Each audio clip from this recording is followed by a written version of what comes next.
আপনি যে কাজগুলো করছেন সেটা কি ঠিক হচ্ছে? একবার সবকিছুর ঊর্ধ্বে একটা রুমে একা বসে একটু চিন্তা করবেন ব্যক্তি শাকিব খান হিসেবে। আপনি আমাকে খুব ভালো করে চিনেন এবং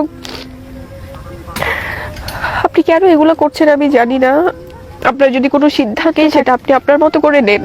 আমি কোনো অসম্মান নিয়ে আমি চাই না কোনো কিছু কন্টিনিউ হোক, বাট কোনো মিথ্যা কোনো কিছুর মধ্যে আমি চাই না যে এই জিনিসগুলো আর নোংরামির দিকে হোক বা নোংরামির দিকে যাক। আপনি বলেন সবসময় যে আপনি শেহজাদের মাকে আপনি আপনার সন্তানের বা আপনি সম্মান করেন বা আপনার ওয়াইফ বা যেটাই হোক, কিন্তু আপনি তো সেটা আপনার অ্যাক্টিভিটিসতে আপনি প্রুভ করবেন।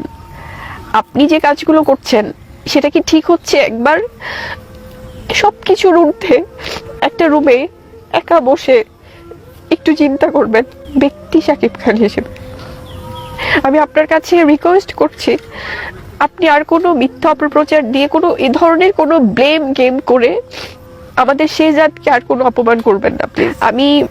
কারণ আপনি আমার কাছ থেকে অনেক অনেক অপরিচিত হয়ে গেছেন অনেক আগেই, কিন্তু তারপর আমি চেষ্টা করেছি সবকিছু যতভাবে ঠিক করা যায়, বাট হয়নি।